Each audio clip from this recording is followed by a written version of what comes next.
We're live. And Y- You here we always go. trick me.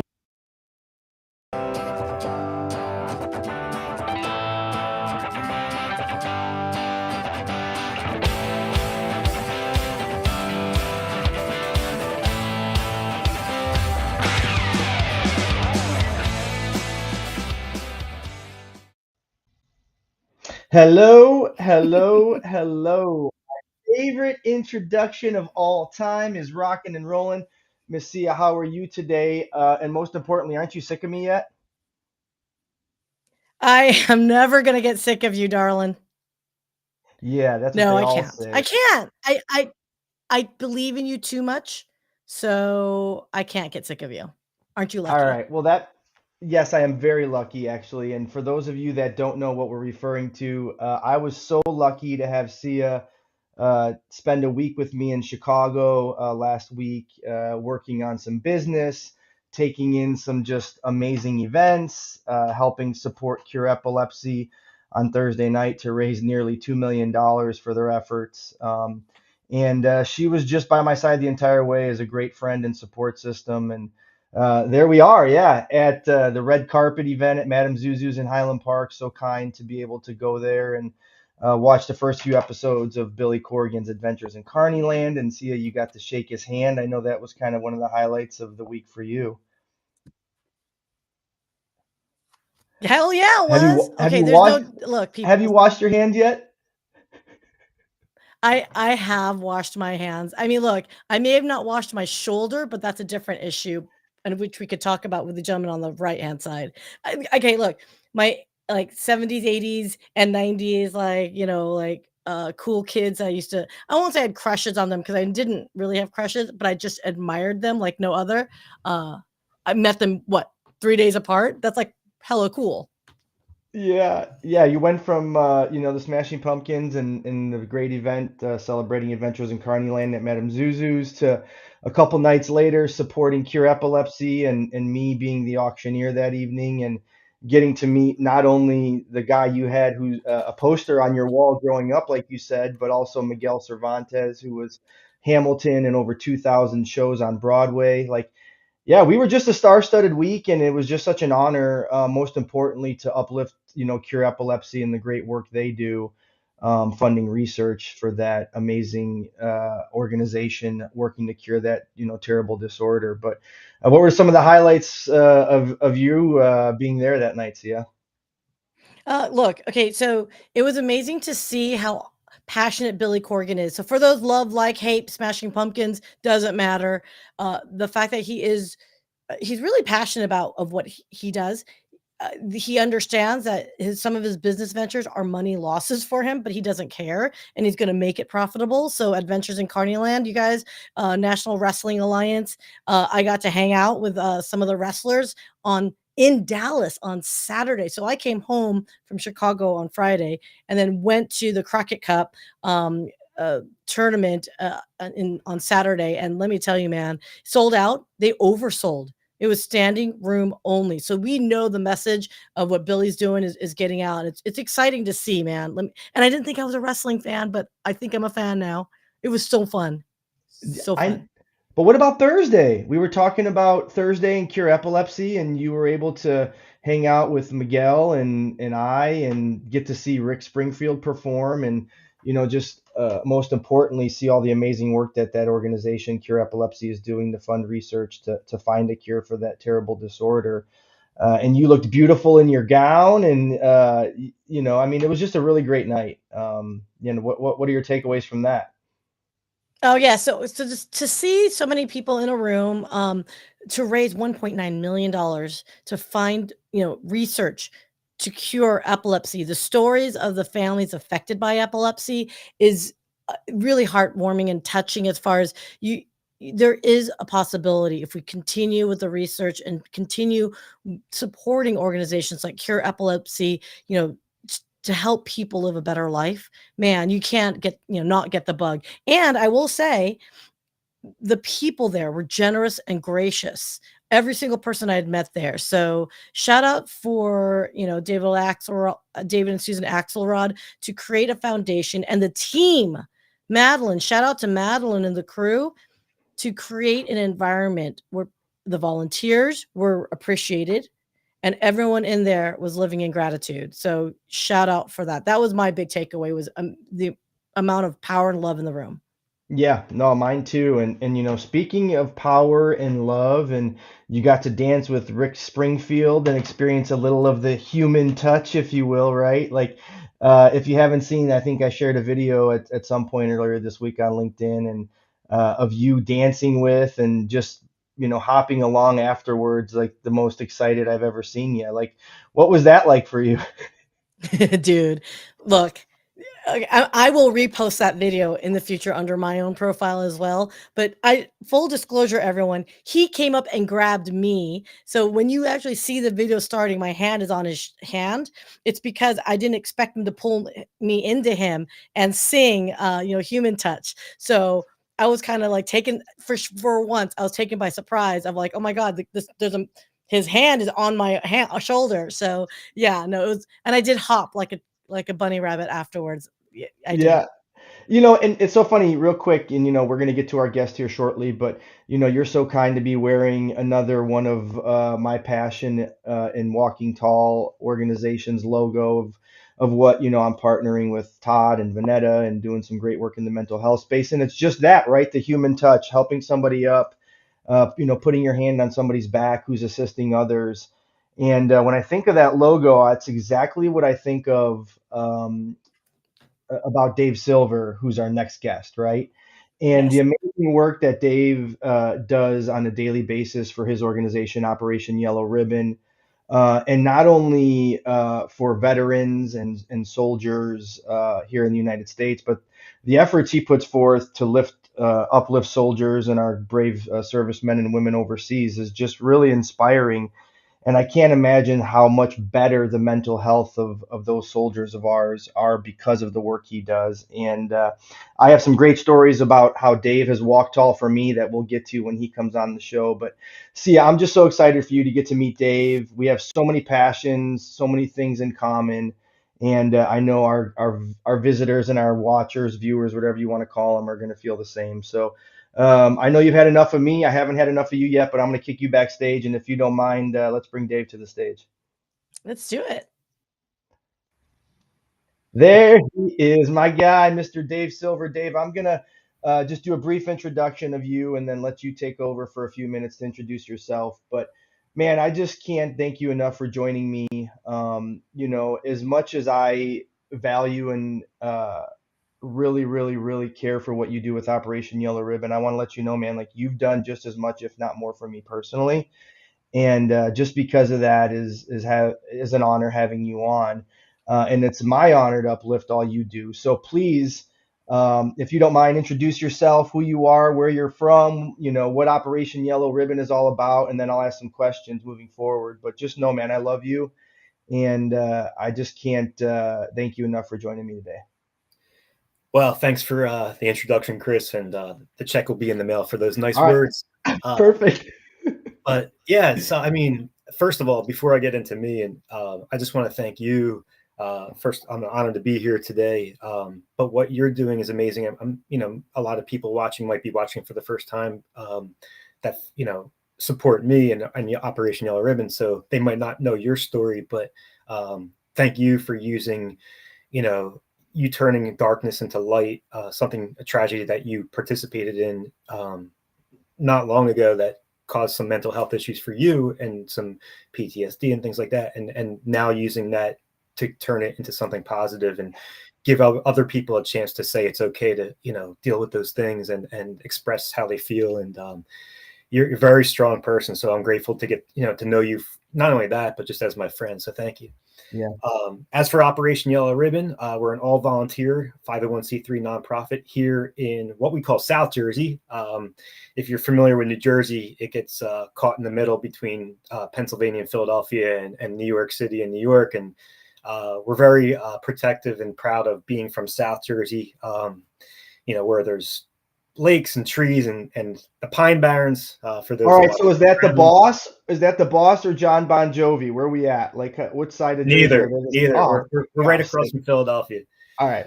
Yeah. So, but we're all volunteers.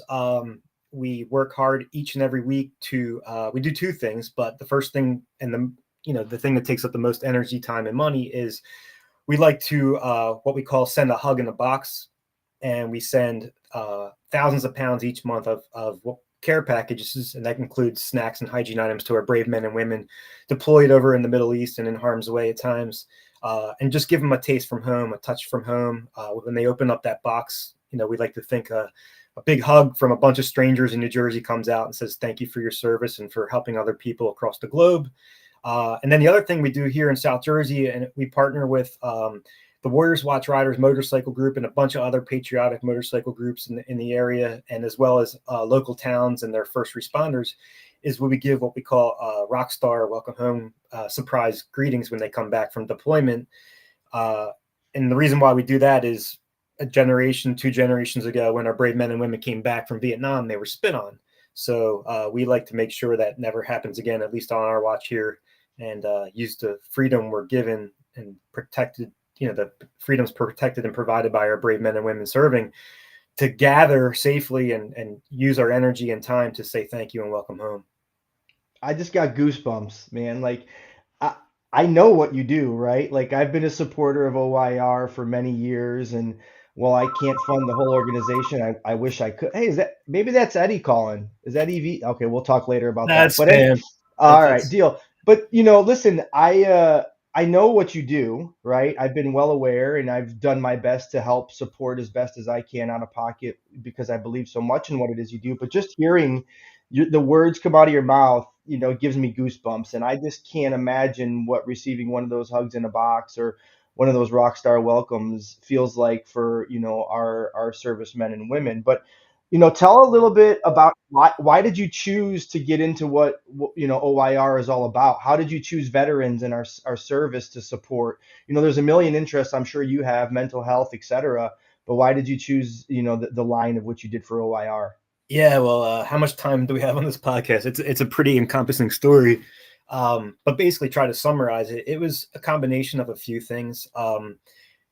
It was more or less being upset with myself that I was taking freedoms for granted. I was, living my life, living the American dream. Went to college, had bought a house with a fence, wife, kids, all that stuff, and really not, just cruising by life and not being grateful, but in the background, knowing what was going on with our service members and their families were, sacrificing with their service and deployments. And that, and just, I come from a family and a history, a background where family members were suffered and were murdered,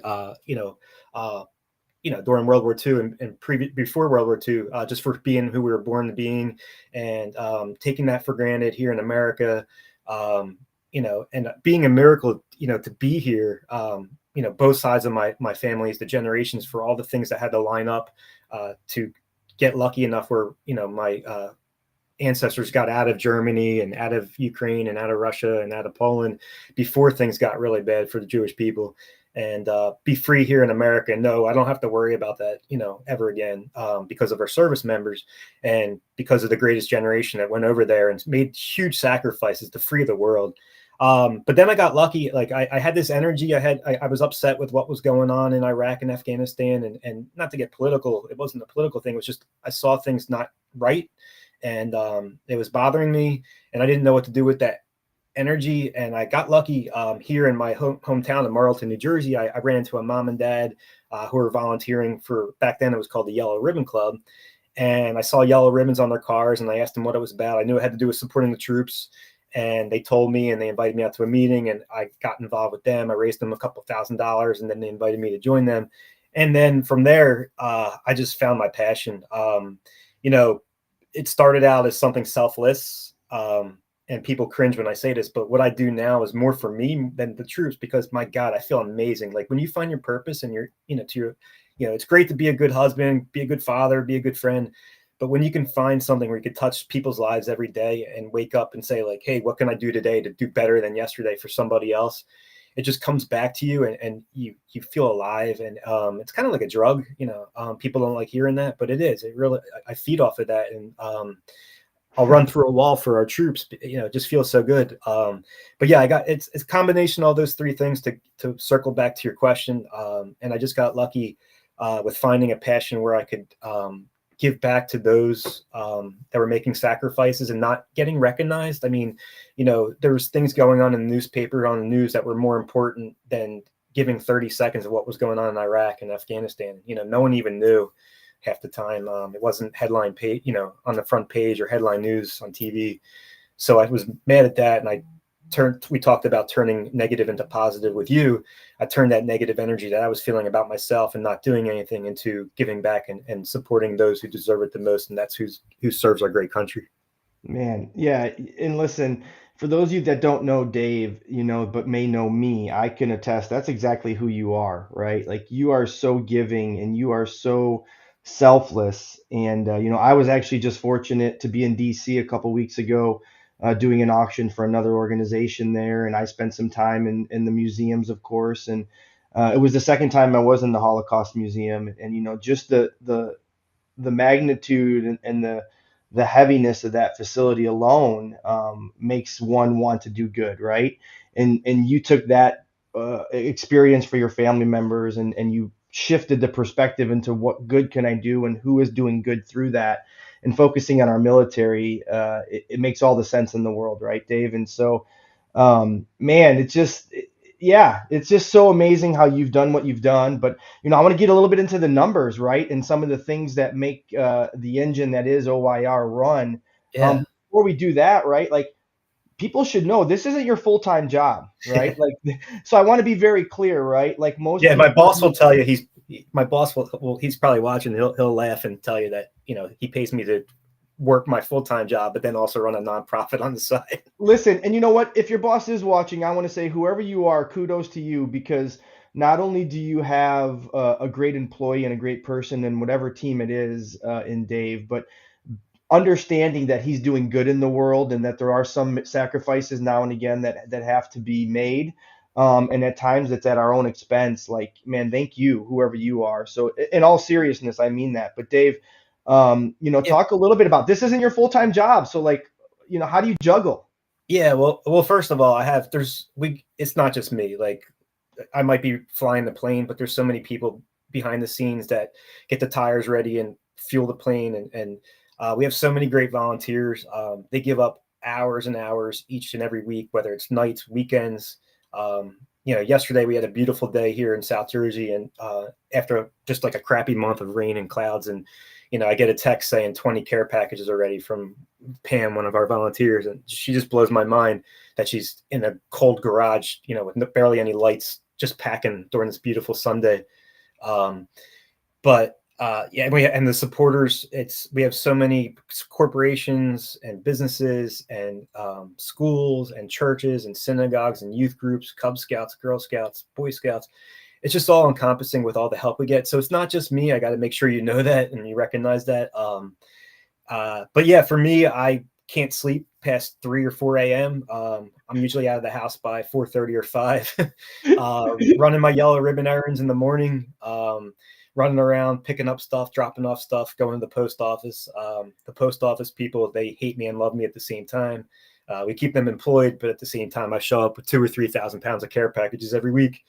So yeah, and then I'm back home online for work, 7:30 in the morning, and I do it, I multitask. I'm an adult, so you got to juggle kids, you got to juggle raising your family and work and your nonprofit stuff and volunteer work, lunches, nights, weekends, whatever it takes, just to keep everything going.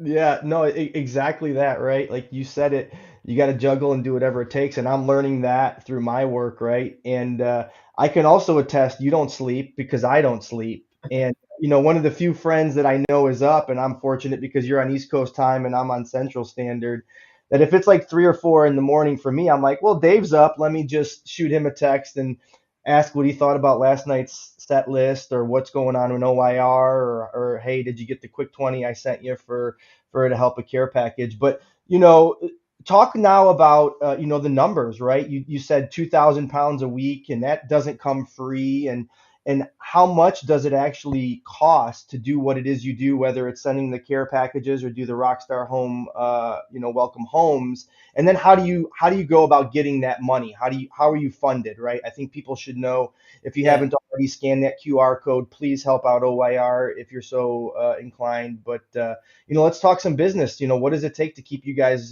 supporting the troops?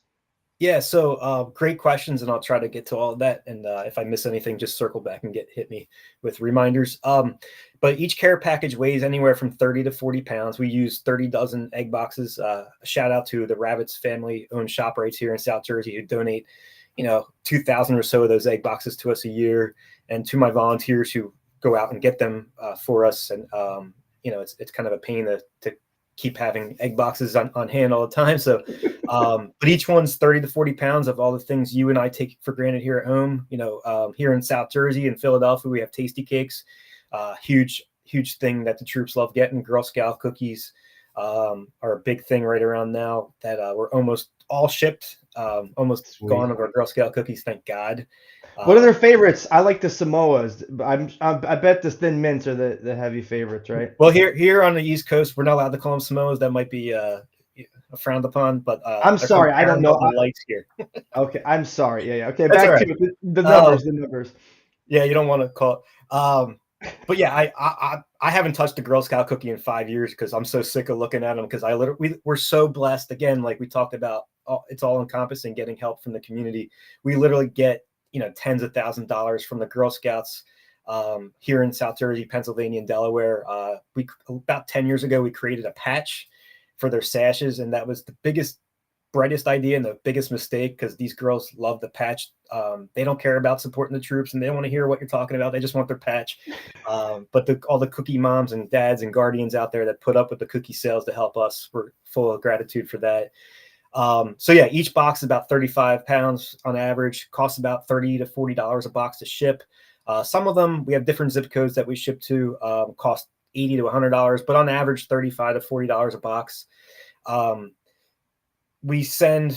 numbers are a little lower than in past years, and that's due to a lot of reasons: inflation, COVID, support in the community, and then of course, just everything keeps going up. Postage rates go up, food prices go up, snack prices go up. So we're doing less, but we try to do about 50,000 pounds a year of goodies and hygiene products to our troops. Our record was I think 75,000. It's on our website. I can't remember exactly, back in 2019. So that was our greatest year. But the way we fundraise is it's all encompassing with different groups and businesses and corporate sponsors. We just had an event here in South Jersey back in early April, a florist in Medford, New Jersey, at Rose in December. She is a force of nature. And I used a pun there for you, Chris. I'm picking up on all these. Don't worry, we'll get to it.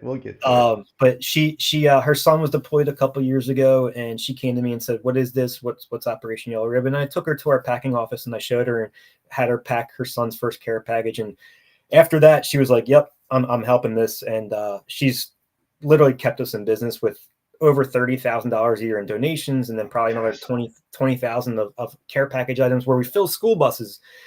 People from all over the community and businesses and charities and nonprofits of civic groups and churches and synagogues, they all show up to fill these school buses with care package items, and that's become our biggest event of the year. We just had that last month. But yeah, it's anything from the $5 donation on PayPal to $10,000, $20,000. One time we were blessed to get support from, we were on the Today Show a couple of years ago during the Christmas time. And a guy was just sitting in Oregon somewhere getting his oil change and saw me on TV. And he felt, touched by it and sent $10,000. And he's been generous every year since. So everything's aggregate. So people always say sorry, I couldn't donate more and stuff, but it doesn't matter because it all adds up. And there's so many ways to help. It doesn't have to be financial. You might know someone that, runs a company where they have, extra, foot powder, hey, this foot powder is going to expire in 2 months. We can't put it on the shelves at Target. So, do you want it? Heck yeah. We had a Pearl Jam fan that I'm friends with, lives near you. He's an accountant. And, years ago he would call me and say his client needed a write-off, and, an 18-wheeler truck would show up back then in my driveway and piss my wife off and dump, a trailer load of Quaker granola bars and Gatorade on my driveway. It's amazing. Yeah, so there's just tons of ways to help. It doesn't have to be financial. Yeah, no, that's a great point. There's many ways to contribute, and volunteerism is a great way. And Dave, my hope, and I've seen many folks have already scanned that QR code, but by being on this show and hopefully, taking in some of the ideas I've shared, and we can, put forth together to help OYR not just stay regional, right? We want you to go national, and look at the power of the Today Show, right? You just got a huge donation from that, but there's something I said that I wanted to pick up on and talk a little bit about, right? You mentioned some struggles, and there's been times, whether it's been COVID or you've been impacted by, inflation and such. But, you and I have had some conversations offline, and you shared a point in time where you were considering not doing OYR moving forward. It was becoming, too much, and the funding was becoming a little too daunting. And our favorite band stepped up and supported you. And I want you to talk a little bit about that before we talk about our love of Pearl Jam and why we have what we have and who we are. But man, what they've done is just like, dude, like it's exactly who you are and the support you deserve. So talk about that, would you? Yeah, well, this was back when we were called the Yellow Ribbon Club, and it was actually run by a mom and dad of a service member, and I was just, a volunteer. So it's a little complicated, but back in 2008, for those who don't know, the lead singer, Ed Vedder, was doing some solo stuff. He had a new album out for a movie, Into the Wild, and he was doing some solo stuff, and I went to a couple shows, and it was amazing. It was nothing. It blew your mind because it's not Pearl Jam. It wasn't heavy. It wasn't metal. It wasn't loud. It was, a mandolin. It was a violin, or I'm sorry, not a violin, a ukulele, acoustic stuff. And he's so artistic and talented, and it was amazing. So I went to California for one show, and I went to Newark, New Jersey for another. And then the next year Eddie was coming here outside New Jersey to Philadelphia at the Tower. And I was like, oh my God, like, okay, you're bringing it to me. I got to go again. Over the years, not to get personal, but Ed's had a relationship with a friend of mine and his family here in South Jersey. He's an adult now, but a lot of people in the Pearl Jam community might remember Aunt Cheryl and Peter. Ed would always spend time with his family, before or after a show. And this is since the late 90s. He's always made time for him. And when Peter was a child, and I got extra tickets to these shows at the Tower in Philadelphia because I had so many people trying for me to make sure. So, I was paying my sister to try and me to try, and I got a couple extra pairs. So I contacted Aunt Cheryl and said, hey, do you know about this? And she said, no, what is it? And I told her, and I basically gave their family my extra pair, saying, I think Peter should go to this and experience this. He's never seen Ed perform like this. So long story longer, this is a really hard time back in 2008, 2009 for nonprofits and everybody. I don't know if you remember the financial crisis going on, and, people were losing their homes and their jobs. So like getting donations wasn't the easiest thing. And the Yellow Ribbon Club back then was struggling. We were struggling with donations and the care package expenses. And during these shows, Aunt Cheryl and her family were going with Peter, and, she was on the way to the show, and she messaged me and she said, hey, we got confirmation we're going to see Ed after the show. Why don't you write something up and, about what you do and Pearl Jam's influence on you. And, for those who don't know, I followed this band since, before I could shave, and they've helped me through some tough times. And, when I was younger, with their art and their music and their lyrics. And then, because I was holding a CD in my hand, I don't know if you remember, we used to go to the mall to buy music, but Yep. I went to the mall and bought Yield on February 3rd, 1998. And that day at the food court, I became friends with somebody that worked there, my friend Bill, because he saw the CD in my hand, and we were having a pissing contest, who was the bigger fan, who had the most bootlegs, how many shows. And it was friendship, I love at first sight for friendship. And then, he got married early and he was miserable. So he said, you know what, I'm going to find you a wife. And 3 years later, he introduced me to my wife. So I have a family because of Pearl Jam, thanks to Bill. And, so I wrote all this in a letter, and I gave it to Peter's family, and they the first night they gave it to Ed, and then the second night my wife and I were there, and it was her birthday, and we kind of got upgraded thanks to Smitty. We won't go into that, but we were up front row, dead center in a 3,000 seat, place, and Ed comes back from a set break and starts talking about fan mail and letters, and he says they're all important, but this one really stuck out to me, and he starts talking about Yellow Ribbon Club, and I'm like, oh shit, like he's talking about me, but he doesn't know I'm right in front of him.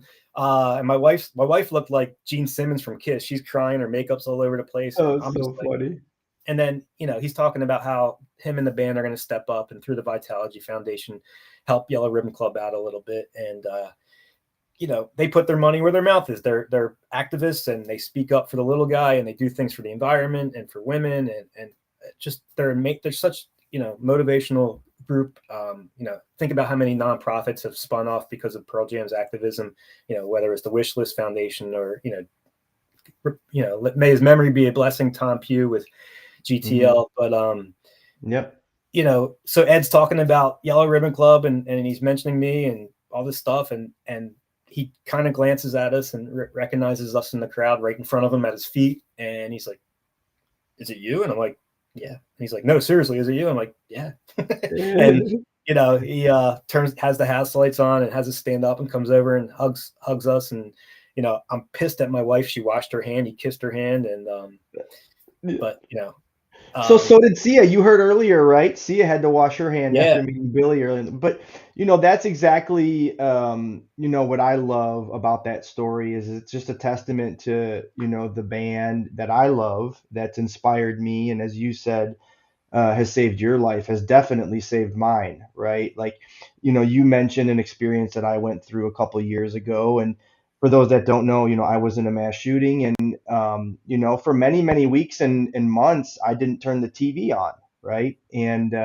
I've had a deep love of Pearl Jam long before that, but for, a good 3 months or so, all it was Pearl Jam in my head, because that was the only thing that could make me happy at 2, 3 in the morning when I was wide awake with insomnia, and having issues. And so I don't say that facetiously, like the band literally saved me, because what else would I be doing, And so I know exactly what you're saying, Dave, about, just the impact that they've had on many people, let alone you and I, but, we wouldn't have met each other if not for them. Right. And you go to think about that, and it's like, how impactful has something as simple as music and one band been on many people watching, and you and I both. So it doesn't surprise me to hear, and I know that story, but that's exactly who they are, and that's why we love them.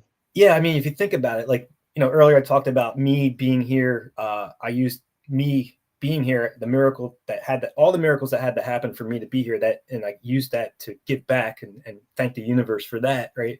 Like, think about what the band's been through, not to get into all that, because I could do a show it myself, but all those things that they put up with over the 30 plus years, and things for them to be advocates for so many others and do their charity work and write these songs and these lyrics and this music that just, touches us and creates these friendships and these families. And it's just so powerful when you think about it. I mean, we're so lucky, we know, have friends that don't like Pearl Jam and have other bands, and those bands break up or, don't produce music. I mean, God, Tool's awesome, right? But they produce an album, once every 15 years or something, Sure. like we have a band, and every album's been like, it's cliche, but it's the soundtrack of our lives, right? Like when 10 came out in Versus, we were these late teens and early 20s, angry, whatever. Yep. And then, as the band grew in their evolution of adulthood, we did lock and step with them, right? Like, No Code was about, like, in my opinion, was kind of coming to terms with becoming an adult, right? And then favorite album, yeah. Exactly, and then why. For me, it's not my it's close to my favorite album, but the 2006 album, people call it the Avocado album or the self-titled album. Like, that album has a theme for a couple songs where it's really about being anti-war, but and that's the beauty of what Operation Yellow Ribbon and our volunteers do. Like, you don't have to be pro-war. Like, how many people are really pro-war, right? Like Northrop Grumman maybe, but like, we're not pro-war. We're pro-love and pro-support our Americans, right? And our service members and their families. And like, Pearl Jam gets that. Like, So, you have Army Reserve and, Marker in the Sand and Worldwide Suicide. They're all about the troops in some Hmm. capacity, and what's going on in the Middle East and the war. You know, and then, as the band gets older and they have kids, like there's albums about, starting to think, hey, you know what? I'm mortal. I'm going to, I'm not going Sure. to be here forever. And, my kids are getting older and, You better uh, give back, right? I mean, and that's where I think the philanthropy of the band has really rubbed off on folks like you or I, right? Obviously, I have a passion for mental health, and I'm so excited, man. Like, in a week, I'm going to be on a bird heading to Seattle for the two shows up there, and but most importantly, I'm going to be doing work with Brady Hubler and the Untamed Coffee Company for a week, putting on mental health workshops for anybody that wants to come, but first responders focused, right? And so, being able now to combine my two passions of mental health and raising money for great charities like OYR, and still being able to see live music and the band I'm most passionate about just makes me feel great about life. And we want to highlight all the great things that the band has done for us. We can go on for hours and hours and yeah, hours, but I want to just, get wrap it up real quick here and move on about our day. The great work that you're doing through OYR. If you haven't yet, please scan that QR code. Send a few bucks Dave's way and OYR's way to get a few more care packages sent to our brave men and women. But now's your last chance, Dave. Like, where can people connect with you? I know you're active on Facebook. You have a great website, so on and so forth. So, how can folks support you guys, from afar? yeah. Well, again, thank you for having me and giving me this platform and getting this exposure. So there's just so many ways you could help. I mean, like we take our freedoms for granted, but we also take the fact that like I can just go to ShopRite or Walmart or Target right now, um, and buy what I want, right? We could buy snacks, we could buy toiletries. We get emails once, twice a week from women in the Middle East saying, hey, I'm embarrassed to ask this, but I don't have full access to tampons, right? Or ladies deodorant. Can you send me something? And we're like, mind blown. Okay. How much do you want? Mm-hmm. Um, there's so many ways to help with that. You could, like I said, if you know somebody, maybe someone that runs a company or has, it could be a school, and at least in the South Jersey, Pennsylvania, Philadelphia area, like maybe a principal or a PTA president, they can run a collection drive of care package items for us, and coordinate picking up or dropping off. It's we have so many amazing stories, of just people being touched by what we do, and they're getting stuff from total strangers, but we're grateful Americans. um, we have people that come home and connect with us when they're home and say, hey, you know what, I was over there for 9 months, and that 5 minutes you distracted me from what I was doing over there really meant a lot to me. And then what happens is, so we send these huge egg boxes, 30 dozen egg boxes. You can see a picture of it on top of our website, what they look like. But when mail call happens, someone sees someone carrying that 30,000 egg box, they know where it came from. They know, like, we've Mm-hmm. been doing this for so long. They know it's from South Jersey, and it's from Operation Yellow Ribbon. And they become the most popular person in their unit. And then next thing I know, I'm getting hit with like 15, 20 requests Where's mine? from guys and girls with the same APO address saying, hey, my battle buddy over here got a box from you. How do I get one? And So what breaks your funny. heart is when, you get a message from someone that says, hey, I'm over here and my family has no money to send me. I never get any mail. Oh, Can you send me something? And I'm like, I can't reply fast enough saying, they're 7 hours ahead of us. So, if I'm up at like 4 a.m., I'm replying as fast as I can because they might not check their email for another week or something. I'm like, what do you want? What do you need? We had a canine handler over there, in the Middle East. I forget which country. And some special collar broke. And he's like, if I wait for the government to send this, my dog will have killed somebody and I'll be back home already. Can you help me with this? yeah. And we can't do it all the time, but it was like $300. And I'm like, yeah. And I went on Amazon and I bought it for him, Look at the dude. You like that's exactly who you are, right? Like, you're not even meant to be providing dog collars, but there Right. you are, right? And so, Dave, again, thank you. Folks could please scan the QR code. Any way you can help OYR and move the mission forward is so appreciated. Dave, I look forward to highlighting you and all you do moving forward and working with you, and most importantly, I want to see you on the road, right? Like, we got some shows to take in together, and you got to say a couple of your favorite songs. It's pretty obvious. I named my fundraising company after my favorite song, Hail Hail, right? But Hail Hail Auctions, and it's just been so fun to use my experiences to uplift other organizations, and to use this platform to uplift you has been one of the greatest honors so far. So thanks for who you are, my man. Thanks for all you do. Thanks for the friend you are. I could go on and on about the person you are, and how you've supported me through the last 2 years, whether it's taking a call at 4 a.m. when I'm having a panic attack, and that's a true story, you did. And you didn't have to just checking in on me periodically, to just having a conversation about life and music. Like, man, without you, who knows where I'd be. So thank you. And for that, I can't wait to support you in the future. And I would encourage all others to do so as well. So, Sia, come on up for a minute. I want you to say goodbye to Dave, and then we'll sign off. But man, thank you so much for this time. It's been a great show. Thank you. Yeah. Sia doesn't like to always come back, so she may be hiding, but Sia, we love you too. And why don't we just get into that outro then? And Dave, thanks again, man. Hail, hail to you. Thanks, Chris. See, I confused her now. She's gonna be